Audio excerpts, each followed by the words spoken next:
नमस्कार, शाम के 5 बज रहे हैं। एबीपी न्यूज पर हाजिर हूं मैं रोमाना इसार खान। संसद का मॉनसून सत्र आज समाप्त हो गया, लेकिन अपने पीछे एक ऐसा सवाल छोड़ गया जिसे लेकर 2024 चुनाव तक अब बहस जारी रहेगी कि सरकार विपक्ष की आवाज क्या दबा रही है, क्या सरकार लोकतंत्र का गला घोट रही है। दरअसल अविश्वास प्रस्ताव पर चर्चा के अंतिम दिन सदन में कांग्रेस नेता अधीर रंजन चौधरी ने प्रधानमंत्री मोदी पर महाभारत, द्रौपदी का चीरहरण से लेकर नीरव मोदी तक कई टिप्पणियां कर डाली, जिसे सदन की कार्रवाई से हटाया गया और अधीर रंजन चौधरी पर एक्शन हुआ। उन्हें निलंबित कर दिया गया। अधीर रंजन चौधरी के सस्पेंशन को लेकर इंडिया गठबंधन आक्रामक हो गया। आज ही विपक्ष के सांसदों के निलंबन वाली लिस्ट में फिर एक नया नाम जुड़ा और यह नाम आम आदमी पार्टी के सांसद राघव चड्ढा का। उन्हें भी निलंबित करने का फैसला आज लिया गया।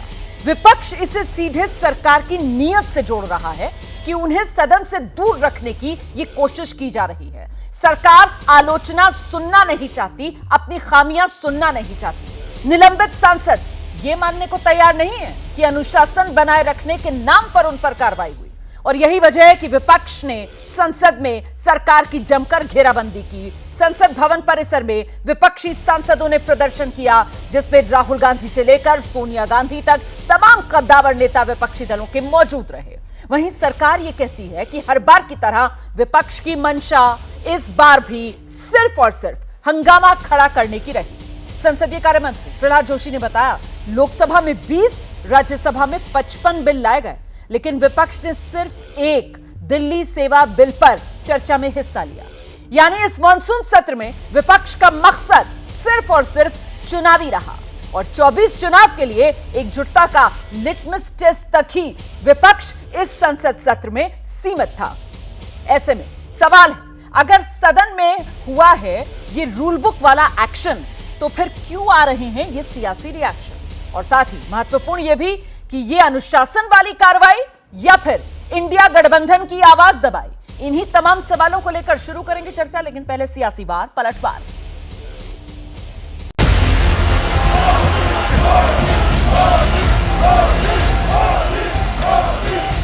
किसी को छोड़ने वाला नहीं, आप चिंता मत कीजिए।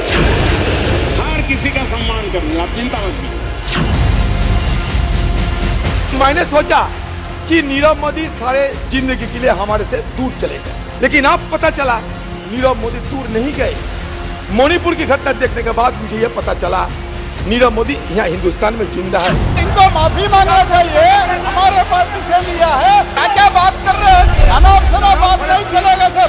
देश के प्रधानमंत्री जी के बारे में विपक्ष के नेता के लिए शोभा नहीं देता। पीएम के लिए सर ऐसे शब्दों का कोई बुरा नहीं, उपमा बनाते हैं।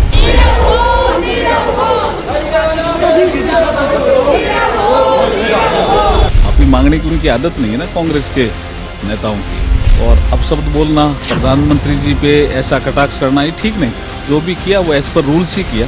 बंद करो, बंद करो, बंद करो। मैंने कहा कि नीरव मतलब चुप हो जाते हैं, नीरव मतलब साइलेंट। बोलने के बावजूद वो चुप्पी साधे। धृतराष्ट्र कौन थे? अंधरा जाते। ये तो उपमा बनाते हैं ना। मोदी जी और उन पर संसदीय संसद भवन परिसर के अंदर मार्च करते हुए जा रहे हैं। विश्वास मत पर चर्चा के बाद अधीर रंजन चौधरी को निलंबित कर दिया गया। राहुल गांधी शामिल हैं। एमपीज को निकालें, वापस डालें, हमारा काम बदलता नहीं। जो भी औजार हमारे हाथों में है, उस हिंसा को रुकवाने के लिए उनका हम प्रयोग कर रहे हैं और करें। गलत है। नीरव का मतलब है शांत। लोकसभा में आम आदमी पार्टी के सांसद को सस्पेंड किया गया और अब अधीर रंजन चौधरी को सस्पेंड करने की ये नई प्रक्रिया। बार बार बीजेपी इंडिया अलायंस के एमपीज को सस्पेंड करके हमें अपनी आवाज रखने से हम पर बाधा डाल रहा है। समय आ गया है कि जो प्रिजाइडिंग ऑफिसर्स हैं लोकसभा और राज्यसभा के, उनके क्या अख्तियार हैं, इसके ऊपर उच्चतम न्यायालय से एक अधिकृत निर्णय जरूरी है। नो कॉन्फिडेंस मोशन पे नो बॉल नो बॉल। ये अहंकार की पराकाष्ठा है और इतना ज़्यादा कॉन्फिडेंस और अहंकार हो गया है कि हमारे पास नंबर है जो मर्जी करना है कर लो। जो वो बेसलेस बातें और देश के हाईएस्ट अथॉरिटी के लिए किया है, प्रधानमंत्री के लिए, उसके लिए उनको सजा मिलनी चाहिए।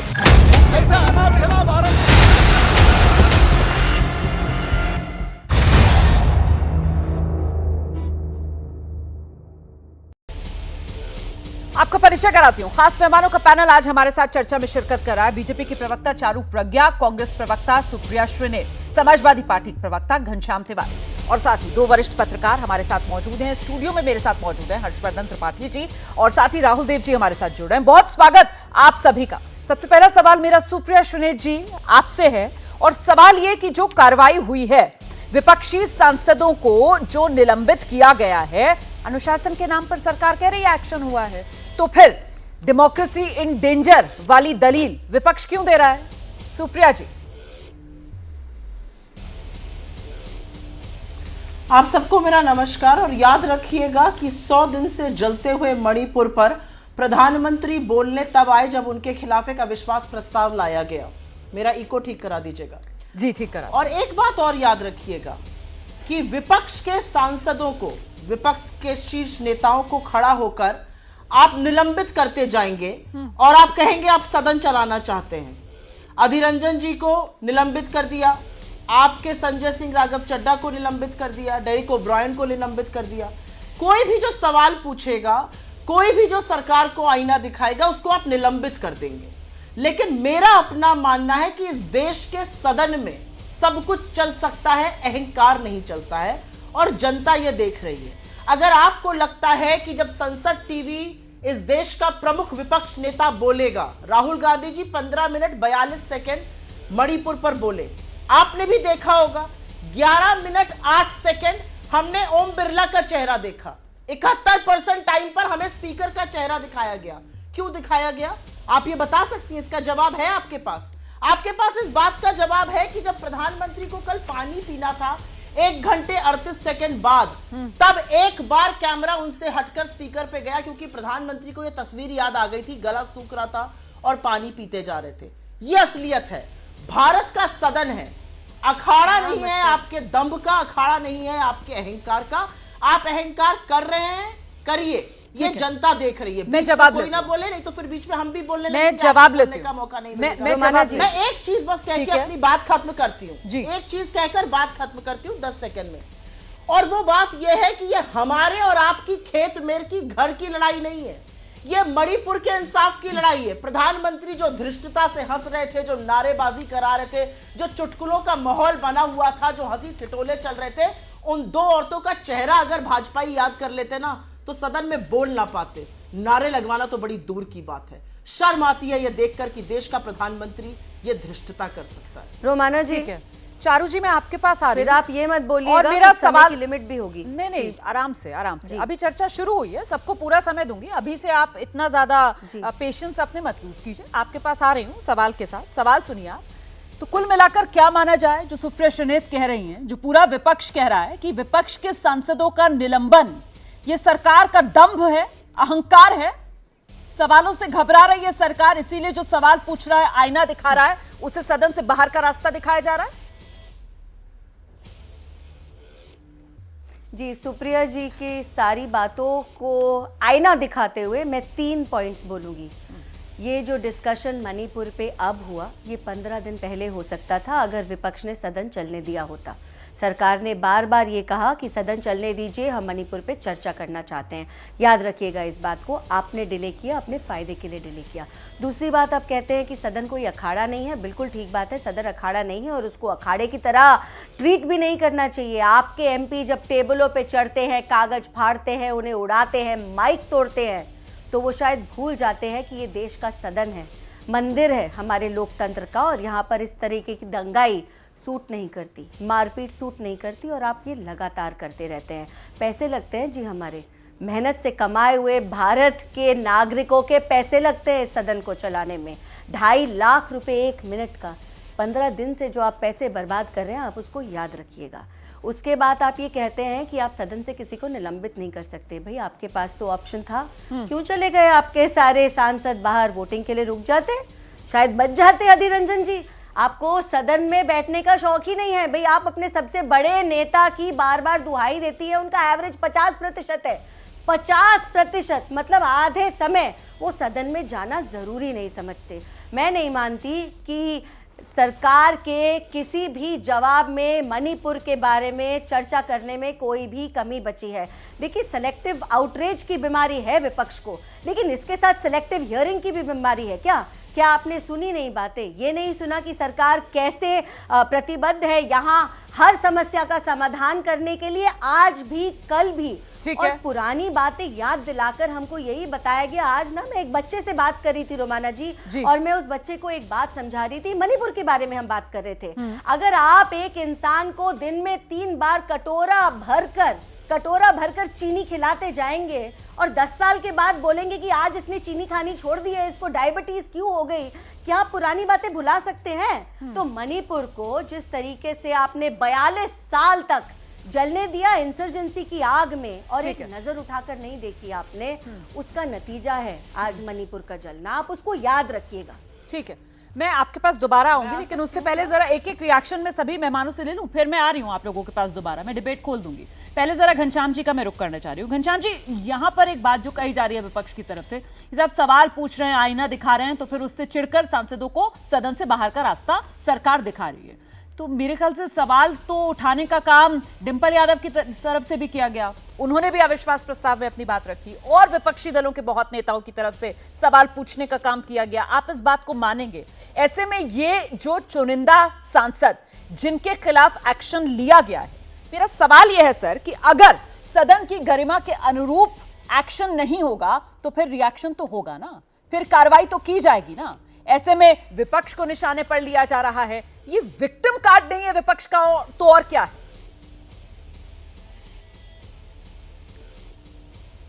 नमस्कार रोमाना जी, आपको, दर्शकों को और को पैनलिस्ट। देखिए, आज भारतीय जनता पार्टी की हद ये है कि ब्रजभूषण उनके लिए सदन की गरिमा है, और सदन में जो लीडर ऑफ अपोजिशन है वो सदन की गरिमा तोड़ रहे हैं।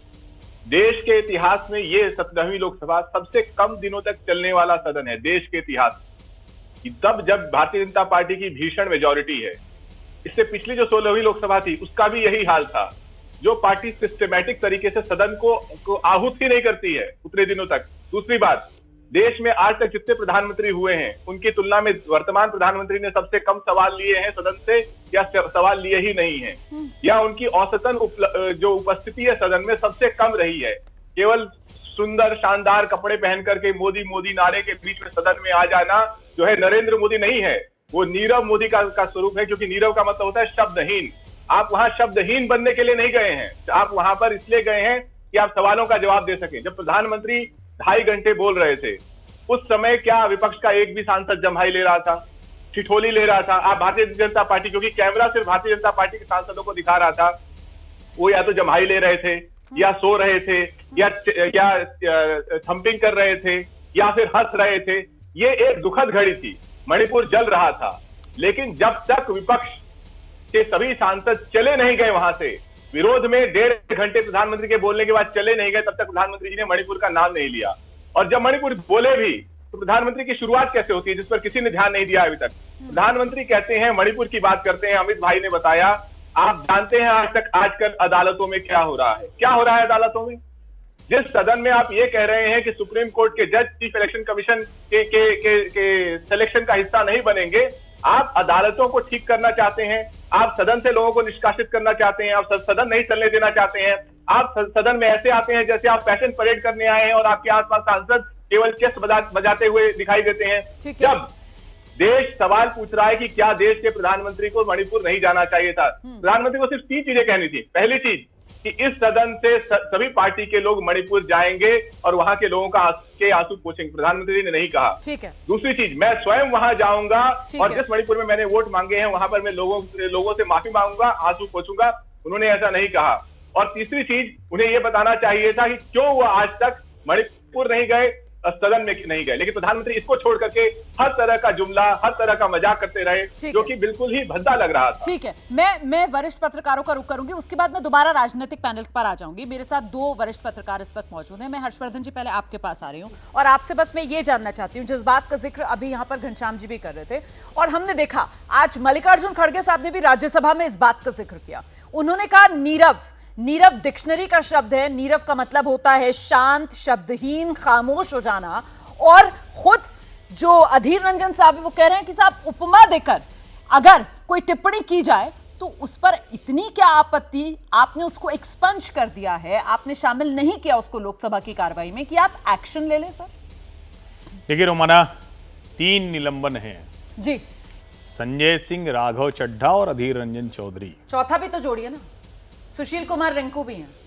नहीं, सुशील कुमार रिंकू ने जो किया वो तो उस पर तो कोई बहस है ही नहीं, वो तो सबने देखा और वो निश्चित तौर पर उनको बाहर करना ही चाहिए। डेरेक ओब्रायन को तो वापस ले लिया, इसीलिए मैं इन 3 की बात कर रहा हूं। ठीक है, मेरा ये मानना है कि अधीर रंजन चौधरी को निलंबित करना ये सरकार की तरफ से गलत है। ओके, विपक्ष के नेता हैं, उन्होंने जो सफाई दी वो कितनी सही है कितनी गलत है उनका एक तरीका है, वो बोलते हैं तो ये अधीर रंजन चौधरी ऐसे ही बोलते हैं, कई बार वो बोलने में ठीक नहीं लगता बात। अगर आप बताते चले यहाँ पर दर्शकों को, मतलब ये पहली बार हो रहा है आजाद हिंदुस्तान के इतिहास में कि जो नहीं, मुझे भी नहीं मतलब ध्यान में है, विपक्ष का नेता है लोकसभा के अंदर, मुख्य विपक्षी दल जो भी है, जो उसका नेता है, उसी को आपने सस्पेंड कर दिया, ऐसा पहली बार हो रहा है? नहीं, मुझे नहीं ध्यान में आता कोई विपक्षी नेता ऐसे सस्पेंड किया गया मतलब हो। राहुल जी भी हैं तो शायद बताएंगे अगर कोई हुआ होगा। मेरा मानना है कि अगर भारतीय जनता पार्टी को प्रधानमंत्री पर किए गए इस तीखी टिप्पणी या जिसको कहते हैं कि नीरव मोदी से तुलना करना सदन में, वो कोशिश जो थी अगर उसको एक तरह से काउंटर भी करना था तो उसको पॉलिटिकली काउंटर करना था, निलंबित नहीं करना था।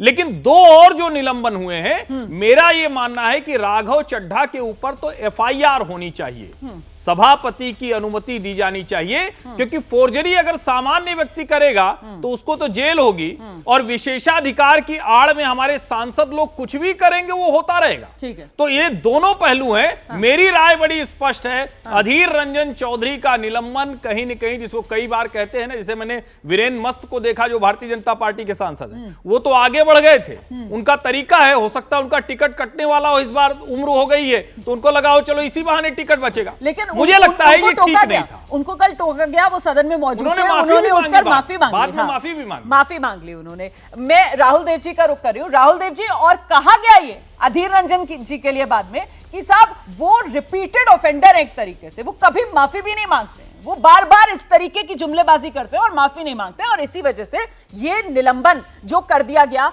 अधीर रंजन जी का। मैं आपसे ये जानना चाहती हूँ सर कि ये जो सस्पेंशन पर संग्राम है, अब आपको क्या लगता है इसका 2024 के चुनाव के लिहाज से क्या असर होगा?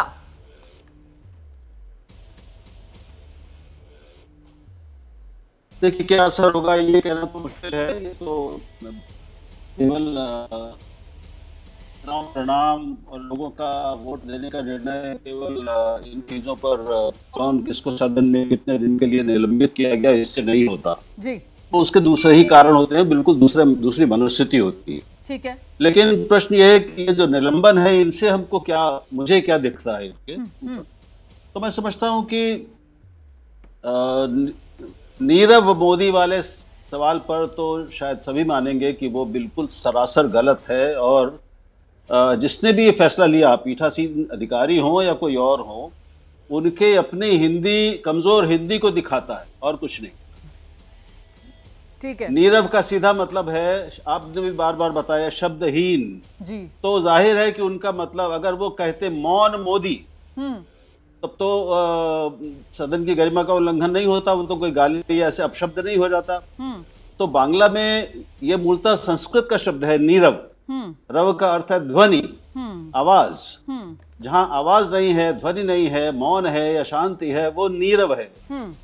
तो इसका बांग्ला में बहुत व्यापक उपयोग होता है, हिंदी में कम होता है। ठीक है सर। तो ये जिसने भी फैसला किया है उसकी कमजोर हिंदी के अलावा और कुछ नहीं दिखाता। तो ये बिल्कुल सरासर मैं कहूंगा कि हास्यास्पद फैसला है, और जितनी जल्दी वापस हो जाए। ठीक है सर, आप जो बात कह रहे हैं उसी को आगे बढ़ाते हैं लिया है उसको। एक सेकंड, सर आवाज में दिक्कत आ रही है आपकी कुछ, इसको ठीक कराना होगा मुझे, क्योंकि आप स्काइप से जुड़े हुए हैं। मैं दोबारा आपके पास आ जाऊंगी, कनेक्शन थोड़ा बेटर करवाते हैं सर। मैं चारू प्रज्ञा के पास आ रही हूं, और चारू मेरा सवाल जरा ध्यान से सुनिएगा, क्योंकि वो हिस्सा नीरव वाला जो बोला अधीर रंजन चौधरी ने, उसको भी बाहर किया गया।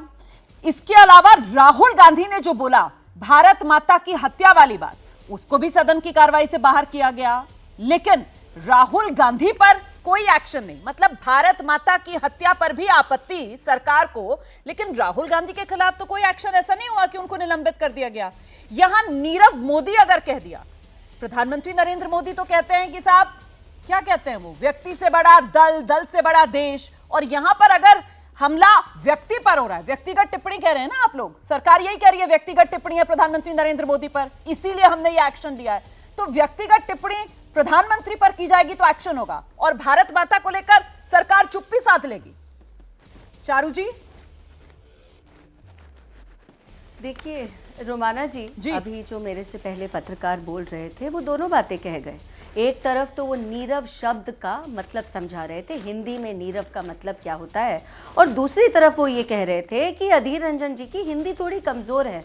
तो आप ही बता दीजिए। नहीं, वो ये कह रहे थे कि जिसने ये फैसला लिया है अधीर रंजन चौधरी के खिलाफ, उनकी हिंदी कमजोर अपने आप को आप समझी नहीं, आप अपने आप को कॉन्ट्रडिक्ट कर गए हैं। नहीं, आपकी समझने में फेर है। उन्होंने कहा कि जिन्होंने फैसला लिया उनकी हिंदी कमजोर है, क्योंकि अगर मौन मोदी बोल दिया जाए तो क्या गलती है, वो ये कह रहे थे। उन्होंने अधीर रंजन चौधरी की हिंदी को कमजोर नहीं कहा। और आप ये कहना नहीं, एक मिनट, और आप कह रहे अधीर रंजन जी की हिंदी इतनी सशक्त है कि उन्हें नीरव का मतलब मालूम होगा। अरे रुमाना जी, हम लोग भी अभी पैदा नहीं हुए हैं, खैर उससे एक कदम आगे बढ़ते हैं। चारू जी, भारत माता का मतलब तो हम सबको पता है ना। मेरा सवाल तो वही का वही रह गया ना, संसद के अंदर व्यक्ति पर नहीं, मैं उसके आगे बढ़ रही हूँ। आपने मुझसे दो प्रश्न पूछे हैं और मैं दोनों प्रश्नों का जवाब देना चाहती हूँ। जी दे दीजिए। मैं दोनों प्रश्नों का और दोनों बातों का जवाब देना चाहती हूँ। देखिए ऐसा होता है कि जब मैं बोल रही होती हूँ तो बाकी सारे लोग जो टिप्पणी भाजपा पे या मोदी जी पर कर रहे होते हैं, मुझे सबका जवाब देना, आपके सवाल का भी जवाब देना और उस बात का भी जवाब देना है। तो पहली बात तो मुझे ये समझ में नहीं आया कि अगर वोटिंग हो रही थी और आप ही के सारे सांसद उठ के बाहर चले गए थे क्योंकि उन्हें और बैठना नहीं था सदन में, आप उस बात के लिए दूसरों में कमी कैसे निकाल सकते हैं? आप बैठे रहते वहां पर, आप भी दे देते वोट, आपके बच जाते शायद सांसद। वो आपको करना नहीं है। सदन में बैठना आपकी गरिमा के नीचे है। आपको लगता है सदन में बैठकर आप छोटे हो जाएंगे, इससे अच्छा आप वहां पर रुकेंगे ही नहीं, क्योंकि मोदी जी भाषण दे रहे हैं। एक तरफ इनके युवराज कहते हैं मैं तब बोलूंगा जब मोदी जी सदन में बैठे होंगे, और मोदी जी बोलते हैं तो फिर उनको लगता है अब हम बाहर चले जाएं। अच्छा, ये भी हमको ये याद रखना होगा कि जवाबदेही सरकार की बनती है, मैंने माना, लेकिन जवाबदेही आप सरकार से लेना चाहते हैं एक प्राणी, एक इंसान से लेना चाहते हैं। आपको जवाबदेही सरकार से चाहिए ही नहीं। आपको केवल मोदी जी पर टिप्पणी करनी है, और इस बात पे अब आप एक्सपोज्ड हो गए हैं। नो कॉन्फिडेंस मोशन लाने का रीजन क्या था? 5 साल पहले मोदी जी ने खुद कहा था कि आप फिर से नो कॉन्फिडेंस मोशन लेकर आएंगे। आप अपनी संख्या देख लेते, आपको खुद को मालूम है। अगर आप एजेंडा भी सेट करना चाहते हैं 24 के चुनाव का, तो ये एजेंडा सेट भी मोदी जी नहीं करा है। ये अब एजेंडा भी मोदी जी ने सेट करा है। आगे बढ़िए, निलंबन के मुद्दे पर यहाँ पर चर्चा कर रही हूँ। क्या सवाल पूछा जा रहा है, क्या जवाब दे रही हैं आप? सवाल तो समझिए ना। भारत माता की हत्या, बहुत आपत्ति हुई आप लोगों को, आप लोगों ने उसको सदन की कार्रवाई से हटवा दिया। वो आपत्ति ढोंग थी क्या? मेरा सवाल ये है, वो गलती कर दी आपने, उसको कार्रवाई से हटवाया। आप स्वीकार करेंगे कि भारत माता की हत्या हुई है मणिपुर में? क्योंकि राहुल गांधी तो आज भी आक्रामक तरीके से सामने आए और उन्होंने तो कहा कि मणिपुर में हत्या हो रही है, मणिपुर को चीर दिया गया है मैती और कुकी 2 हिस्सों में। आप मुझे बताइए कि अगर वो आपत्तिजनक था, उसको सदन की कार्रवाई से हटाया गया, तो फिर प्रधानमंत्री नरेंद्र मोदी और भारत माता, फिर तो पहले भारत माता के खिलाफ अगर गलत बोला गया है तो राहुल गांधी को बाहर करना चाहिए था ना। इसके लिए राहुल गांधी को भी वोट करना चाहिए था, राहुल गांधी को तो बाहर किया नहीं, अधीर रंजन चौधरी को बाहर करना चाहिए था। ये दोनों चीजें गलत थी, ये दोनों चीजें गलत थी। पर उस समय रुमाना जी, मैं तो सदन में वहां पर मौजूद नहीं थी, पर मेरे हिसाब से ये दोनों ही चीजें गलत थी। और एक और चीज का मेरा मानना है, अगर आप एक चीज कह रहे हैं और सामने वाला कुछ और समझ रहा है, माफी मांगने में क्या बुराई है? खबर देख रहे थे हम लोग, आप अगर खबर देखते तो बेहतर है। मैं आपकी बात को आगे बढ़ा लेती हूँ, मैं चलती हूँ सुप्रिया श्रीनेत के पास। सुप्रिया चारू प्रज्ञा जो पिछली बार रोमाना जी, बोलकर गई थी कि आप साहब अब मेरे जितने ऊपर सवाल निजी थे हर टिप्पणी सवाल करने का के बदले जवाब अगर सरकार आप की ये तरफ से समझ दिया लेती गया, कि जब विपक्ष एक्शन जवाब लिया जा रहा है, सुनने के लिए उसका तैयार नतीजा नहीं निकल था। रहा है प्रधानमंत्री नरेंद्र मोदी बोल रहे थे तो विपक्ष तो बाहर चला गया। अब ये क्या कह रहे हैं कि साहब सवालों से दिक्कत है, सवाल का जवाब नहीं दे पा रहे थे। आइए सुप्रिया श्रीनित, कुछ आंकड़े बता देती हूं आपको और बड़े ध्यान से प्रधानमंत्री की स्पीच सुनी। 2 घंटे 14 मिनट प्रधानमंत्री जी बोले। 6:44 से 6:46 पर वो मणिपुर पर बोले। उसके पहले वो इंदिरा गांधी से लेके नेहरू, राजीव गांधी, राहुल गांधी के वीडियो, हमारे ये ट्वीट जिसमें वो पानी पीते हुए दिखे, सबका जिक्र उन्होंने कर दिया। उन्होंने खूब पानी पी पी कर कोसा विपक्ष को, सब कुछ हुआ। 1 घंटे 38 मिनट जब मोदी जी बोल चुके थे और मणिपुर पर नहीं बोल रहे थे तो विपक्ष ने ठीक किया वॉकआउट करके। लेकिन मैं आपके सामने पहले कुछ तथ्य रख देती हूं और वो आपकी जनता के लिए जानना जरूरी है, क्योंकि भ्रम बहुत तेजी से फैलाया जाता है। प्रधानमंत्री मोदी को लोग कहते हैं बहुत बढ़िया वक्ता है, बहुत ओजस्वी है, बहुत बढ़िया बोलते हैं। आपको पता है प्रधानमंत्री मोदी ने आज तक सिर्फ और सिर्फ 8 डिबेट में भाग लिया है। औसतन प्रधानमंत्रियों ने उनसे पहले 30 डिबेट में भाग लिया था। मनमोहन सिंह जी ने 60 डिबेट में भाग लिया था। प्रधानमंत्री मोदी ने आज तक सदन में 16 स्पीचेस दी हैं। उनके पहले के प्रधानमंत्रियों ने औसतन 30 दी थी। निलंबन की बात पर आ जाते हैं।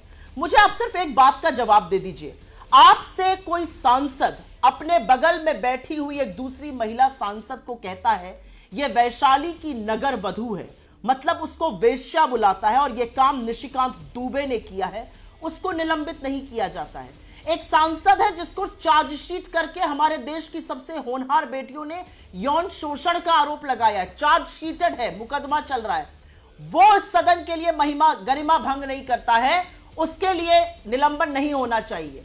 मैं आगे कुछ और बातें कह देती हूं क्योंकि इस बात पर चर्चा शुरू हो गई थी, जवाब नहीं आया। भारत माता की बात, भारत माता क्या है आज मैं ये पूछना चाहती हूं पूरे पैनल से और आपसे और इस देश से। भारत माता क्या है? क्या भारत माता नदी, नाले, पेड़, पल्लव, खेत, खलिहान, बाग बगीचे हैं? नहीं, भारत माता इस देश के लोग हैं। मैं भारत माता हूं, आप भारत माता है। यहां पर पैनल पर बैठा हुआ हर व्यक्ति भारत माता का एक अंश है या भारत माता का स्वरूप है। और जब 160 लोगों की हत्या होती है, 60,000 से ज्यादा लोग विस्थापित होते हैं, 5,000 घर जला दिए जाते हैं, 35 पुलिस स्टेशन लूट लिए जाते हैं, 5,000 लाइट मशीन गन और AK-47 जैसे असलहे लूट लिए जाते हैं, 6 लाख गोलियां लोगों के हाथ में चली जाती हैं, असम राइफल और मणिपुर पुलिस में FIR होती है कल शाम तक, तो भारत माता का कलेजा छलनी होता है, भारत माता की हत्या होती है, हिंदुस्तान को चीरा जाता है, यह सच है। लेकिन इस पर प्रधानमंत्री ने क्या बोला? 2 मिनट 6:44 से 6:46 तक पूरी रिस्पॉन्सिबिलिटी से विद टाइम स्टैंप आपको मैं बता रही हूं। और मैं जानना चाहती हूं, सदन नारेबाजी करा रहे थे आप हंस रहे थे, आपको चुटकुले सूझ रहे थे, वहां पे और औरतों को नंगा परेड कराया जा रहा था। क्या हो गया इन लोगों को? क्या हो गया इनकी गरिमा को? क्या हो गया इनकी मर्यादा को? क्या हो गया इनकी नैतिकता को? और क्या हो गया है इनकी आत्मा को? मैं जवाब देशद्रोहियों की आत्मा, चारू जी प्लीज आइए, प्रेमियों की आत्मा नहीं हो सकती। चारू जी आइए, जवाब दीजिए। देश प्रेमी नहीं हो सकते, ये देशद्रोही है ये लोग। ये मुझे नहीं, ये देश प्रेमी तो वो होते हैं ना जो देश के बाहर जाते हैं और देश के विभाजन की बात करते हैं। देश प्रेमी तो वो होते हैं जो देश के बाहर जाते हैं और दूसरों को कहते हैं आइए हमारे देश में टांग अड़ाइए हमारे इंटरनल मैटर्स में। इसको कहते हैं देश प्रेमी। देश प्रेमी इसको कहते हैं जो देश के अंदर ही देश के सैनिकों की बदनामी करते हैं, इनके हिसाब से ये होते हैं देश प्रेमी। आपकी ना डेफिनेशन में कुछ कमी है। और मैं बार बार यही कहूंगी, आपको क्या लगता है भाई कि मणिपुर का दुख आपको है? आपको केवल राजनीति का दुख है। मणिपुर का दुख होता ना तो पहले दिन से आखिरी दिन तक आपको मणिपुर का दुख होता। मणिपुर का दुख आपको राजनीतिक सिचुएशन और कंडीशन देखकर होता है। हमारी पार्टी, हमारी सरकार उससे ऊपर है और मुझे गर्व है इस बात का क्योंकि हिस्टोरिकल रॉन्ग्स को करेक्ट करने में समय लगता है। दूसरी बात यह है कि मणिपुर की जिम्मेदारी ली है इस सरकार ने। हाथ झाड़कर बैठ नहीं गए हैं ये बोलकर कि नॉर्थ ईस्ट तक तो हम जा ही नहीं पाएंगे। कितने समय गए थे भाई? आप मुझे बताइए, यूपी के प्रधानमंत्री कितने समय गए थे? इन प्रधानमंत्री ने लुक ईस्ट नहीं एक्ट ईस्ट कर दिया। नॉर्थ ईस्ट का हर एक बच्चा अब समझने लगा है कि वो पराये नहीं है। वो पराये नहीं है, जैसे मोदी जी ने कहा, वो हमारे कलेजे के टुकड़े हैं और उनका ख्याल रखना हमारा काम है। हमारा काम है। 6 साल में आपने सुनी ऐसी कोई खबर आई मणिपुर से? बाकी देश की मैं बात नहीं करती, करना चाहती हूँ, लेकिन मुझे पता है रोमाना जी क्या बोलेंगी, इसलिए मैं बाकी देश की बात नहीं करती। नहीं, चारू प्रज्ञा जी आपने बहुत सही बात की। मैं आ रही हूँ, बाकी पैनलिस्ट भी इंतजार कर रहे हैं। चारू प्रज्ञा जी आपने बिल्कुल सही बात कही कि जो इतिहास में गलतियां हुई हैं उन्हें ठीक करने में वक्त लगता है।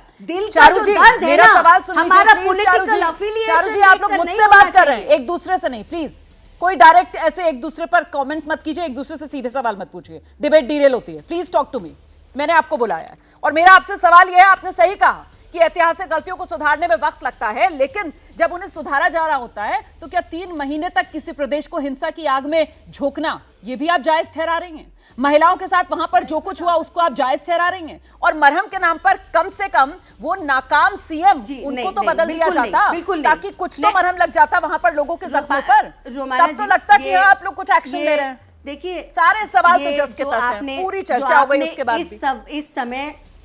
इस समय जो आपने सवाल उठाया है, इस सवाल का जवाब हम काफी समय से दे रहे हैं, पर मैं दोहरा देती हूँ।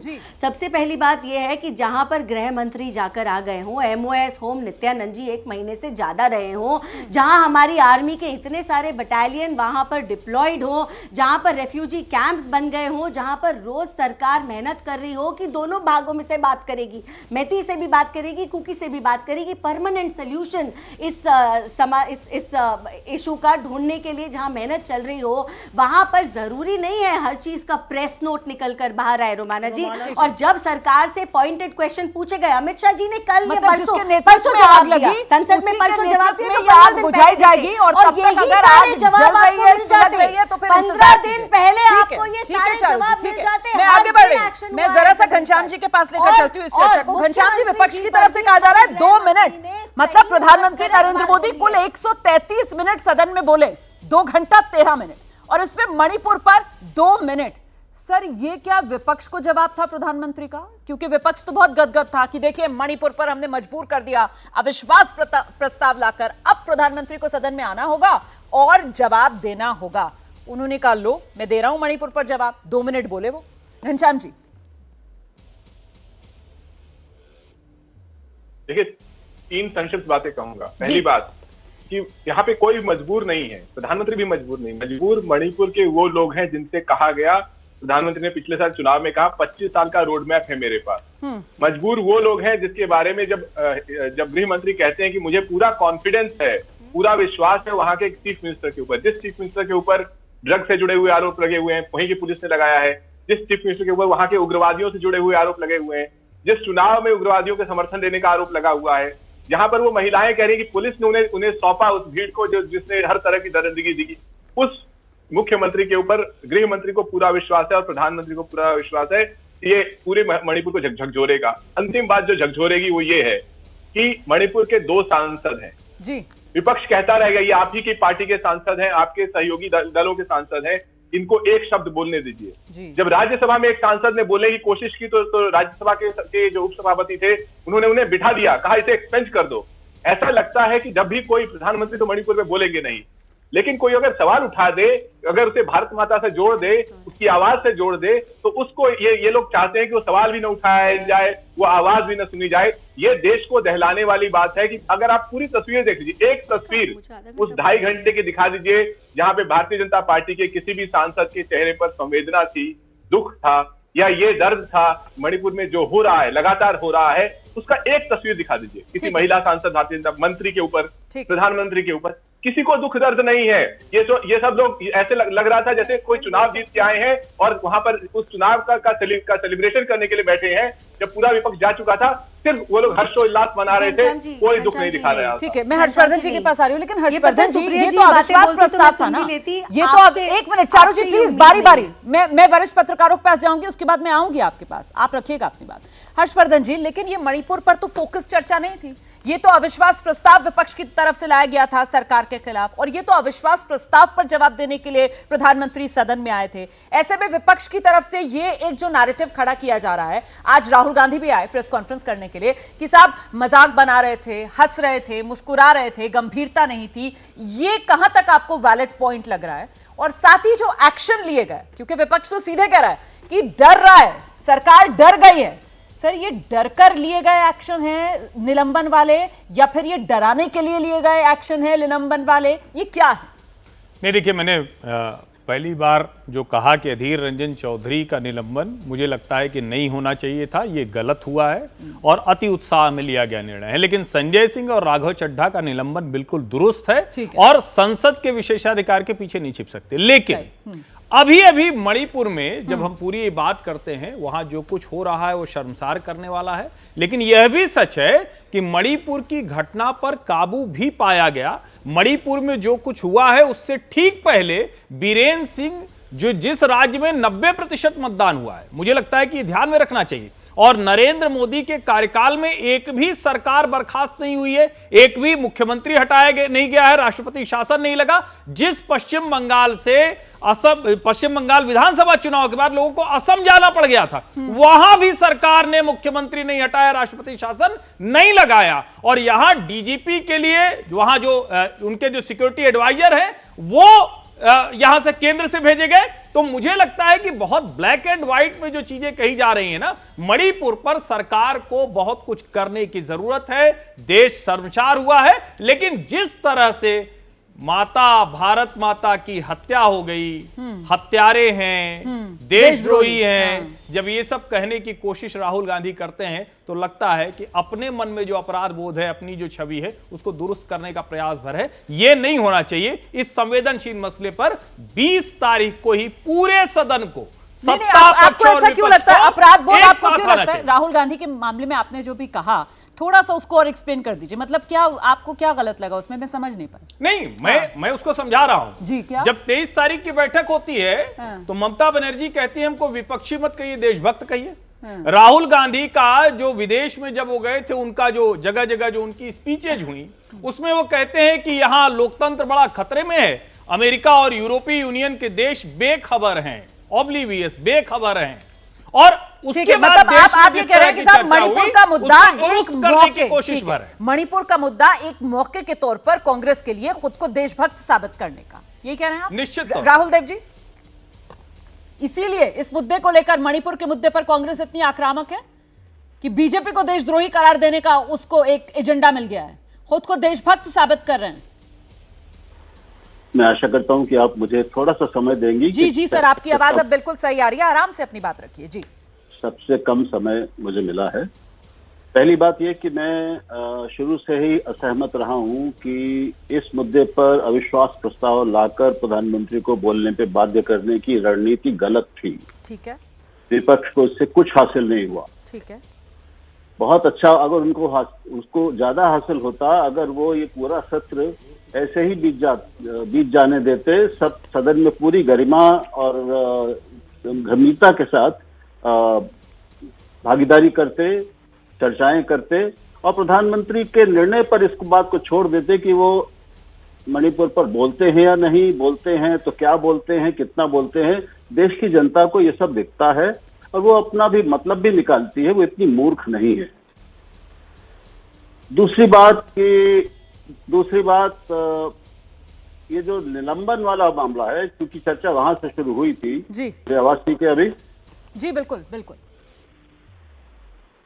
तो ये तो सभी लोग मान ही रहे हैं कि ये अधीर रंजन चौधरी का जो निलंबन है वो पूरी तरह गलत है और भाषा के अज्ञान के कारण, तो जिनको भाषा का अज्ञान, जिन्होंने उसमें ये निर्णय लिया है, जिसको कुछ लोग ऐतिहासिक बता रहे हैं, मैं नहीं जानता, संसद का इतना इतिहास नहीं याद मुझे, तो उनको शायद माफी मांगनी चाहिए और उनका निलंबन तो रद्द होना ही चाहिए। एक गलत कारण से एक विपक्ष के नेता का, सदन में नेता का निलंबन, ये कोई आम बात नहीं है। अकेली हो या ना हो, लेकिन ये आम और सामान्य बात नहीं है।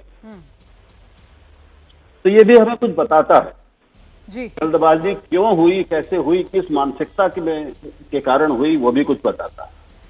बाकी दो लोगों की बात, मैं केवल ये कहूंगा कि इसी सदन के एक सदस्य पर अभी इनका उल्लेख हो चुका है, बहुत ही गंभीर अपराध धाराओं के तहत चार्जशीट हुई है, वो धाराएं ऐसी हैं जिनमें सीधे आरोप लगते ही, एफआईआर लॉन्च होते ही सीधे गिरफ्तारी का प्रावधान है कानून में। गिरफ्तारी आज तक नहीं हुई और इस सदन में एक शब्द उनके आचरण पर नहीं कहा गया। आप बृजभूषण शरण सिंह की बात कर रहे हैं, ठीक है? जी हाँ, बिल्कुल जी। और दूसरी तरफ हम ये पा रहे हैं कि दो सांसद जिनके अपराध सिद्ध नहीं हुए हैं, उन पे अपराध का आरोप लगा है और उन आरोपों की जांच चल रही है, विशेषाधिकार समिति संसद की वो कर रही है। तो क्या उस जांच के फैसले आ जाने तक उनका निलंबन रोका नहीं जा सकता था? ठीक है सर। अगर वो सिद्ध हो जाएं तो उनको निलंबित ही नहीं किया जाना चाहिए। अपराध इतना गड़बड़, सुन लीजिए जी, इतना गड़बड़ है तो उनको सदन से निकाल देना चाहिए अगर वो इतना गंभीर होता है। सही। लेकिन आप उनको दोहरी सजा दे रहे हैं, आप निलंबित भी कर रहे हैं और उनके ऊपर एक जांच और मुकदमा भी चला रहे हैं, मतलब जांच भी चला रहे हैं। तो ये थोड़ा ये आपको विरोधाभास दिख रहा है। ठीक है सर, आप जो बात कह रहे हैं जल्दी से चारू प्रज्ञा, विपक्ष के नेता का निलंबन जिस तरीके से लोकसभा से किया गया है, सरकार ने खुद को एक्सपोज कर दिया है।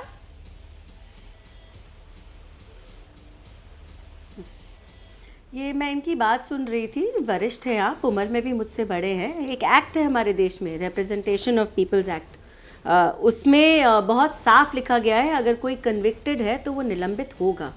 और अगर कोई इन्वेस्टिगेशन चल रहा है या केस की बात कर रही हूं मैं, अधीर रंजन चौधरी को लेकर उसमें निलंबन का कोई प्रावधान नहीं है, क्योंकि अधीर रंजन चौधरी को लेकर ये पूरा पैनल आपके अलावा उनकी बात का पहले जवाब दे रही हूं, सहमति से कह रहे हैं कि ये गलत किया है।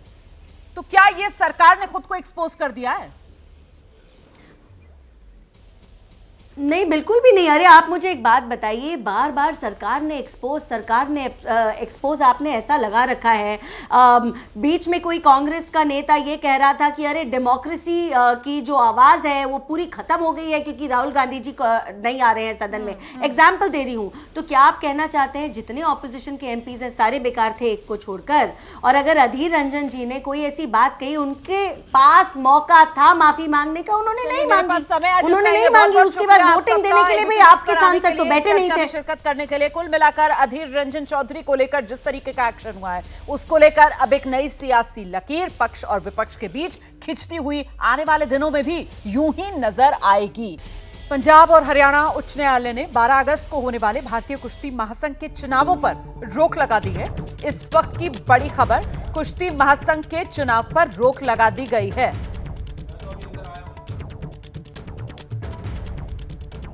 पंजाब हरियाणा उच्च न्यायालय ने 12 अगस्त को होने वाले भारतीय कुश्ती महासंघ के चुनाव पर रोक लगाई। कल होना था कुश्ती महासंघ का चुनाव और उससे एक दिन पहले ये रोक जो कोर्ट की तरफ से लगाई गई। गुजरात के अहमदाबाद में हाईवे पर एक बड़ा हादसा हो गया है। इस हादसे में 10 लोगों की मौके पर ही मौत हो गई। दरअसल सड़क पर ट्रक खड़ा हुआ था और इसी ट्रक से पिकअप वैन पीछे से आकर टकरा गई। ये हादसे वाली जगह की तस्वीरें भी आपके सामने हैं। मृतकों में 5 महिलाएं और 3 बच्चे शामिल हैं। पिकअप वैन में सवार थे कुल 23 लोग, 10 की मौके पर ही मौत।